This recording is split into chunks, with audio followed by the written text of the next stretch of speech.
So the last one on that page, CPCTC.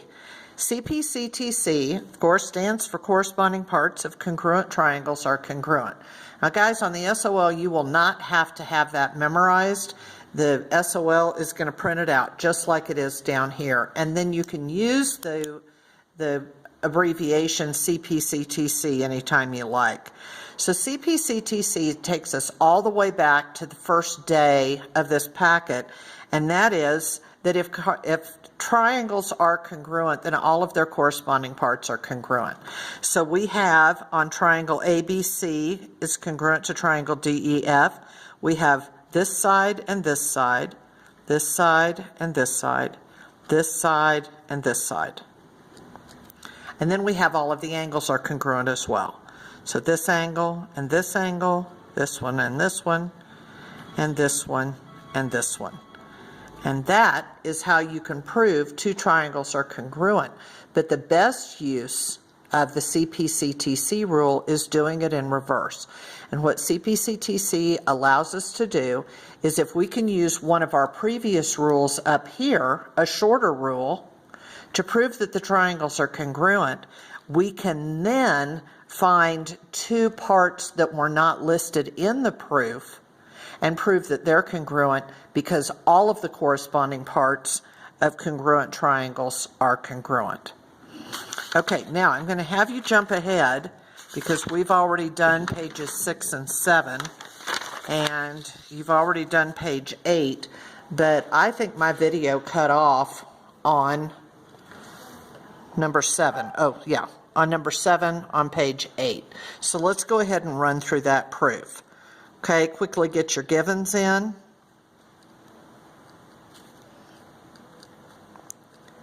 And you may have noticed that steps 1 and 2 looked an awful lot alike, but the difference there is that step 1 says that they're congruent and step 2 says that they're parallel.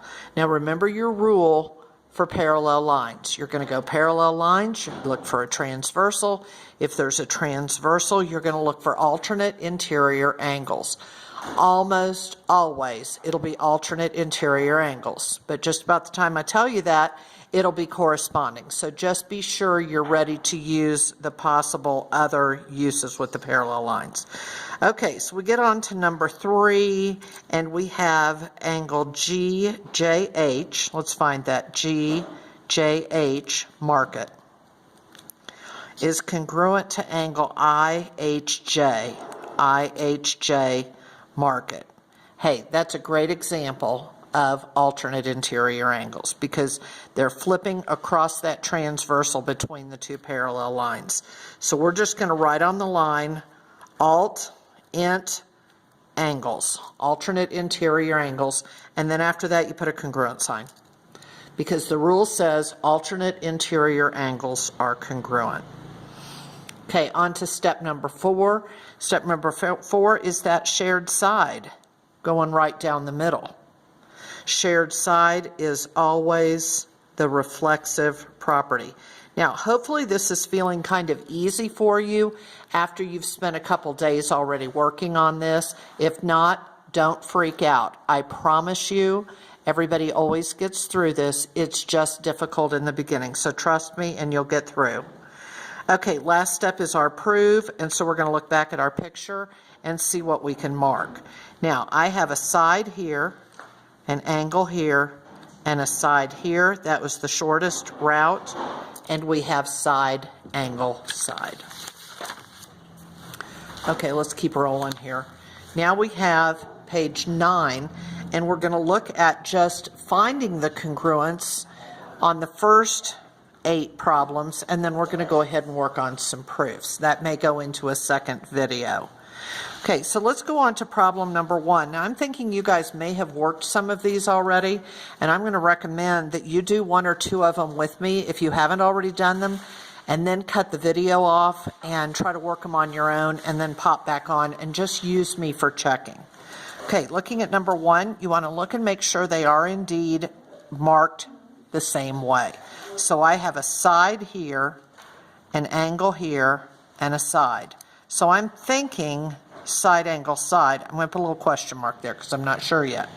Then I'm going to come over here and I've got a side that's a onesie, I've got a twosie side, and I've got an angle in between.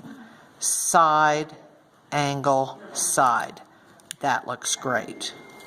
Okay, now again, this worksheet is going to stick with the side, side, side, side, angle, side. Hey, look at number 2. I've got sides, sides, and so you're looking for that third thing. Now, a lot of times there's a temptation to mark B and D congruent, but nobody told us that. We don't have any parallel lines, we don't have any given, so that's not what we can do. But I can look at side AC, and it's a shared side. So this rule is side, side, side.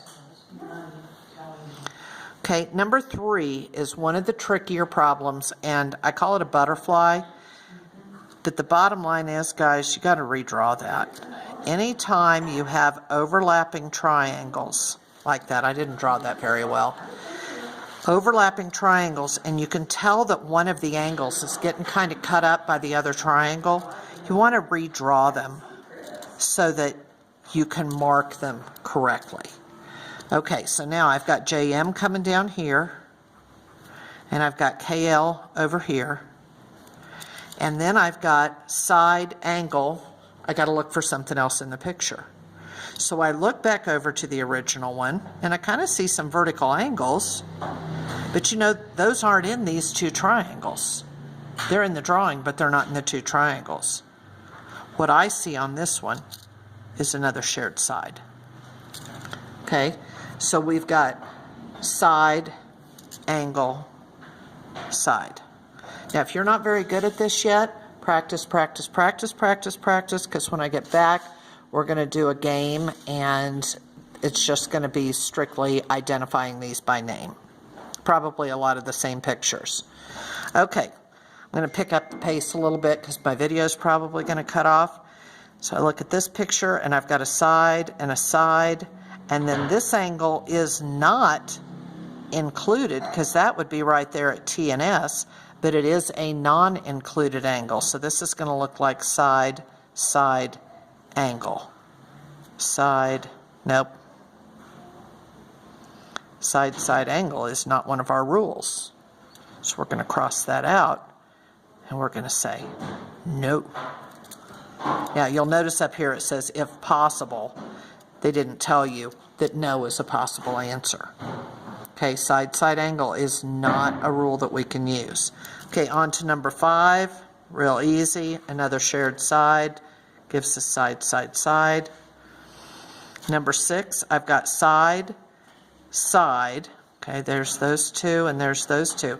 Now I do have vertical angles right here, but that would give me that side, side angle again. So we don't want to do that. And if you look a little closer, you'll see you have the parallel line markings.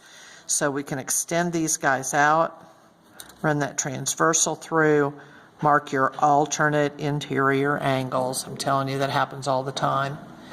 And then we have side, angle, side. Okay, number 7, I have a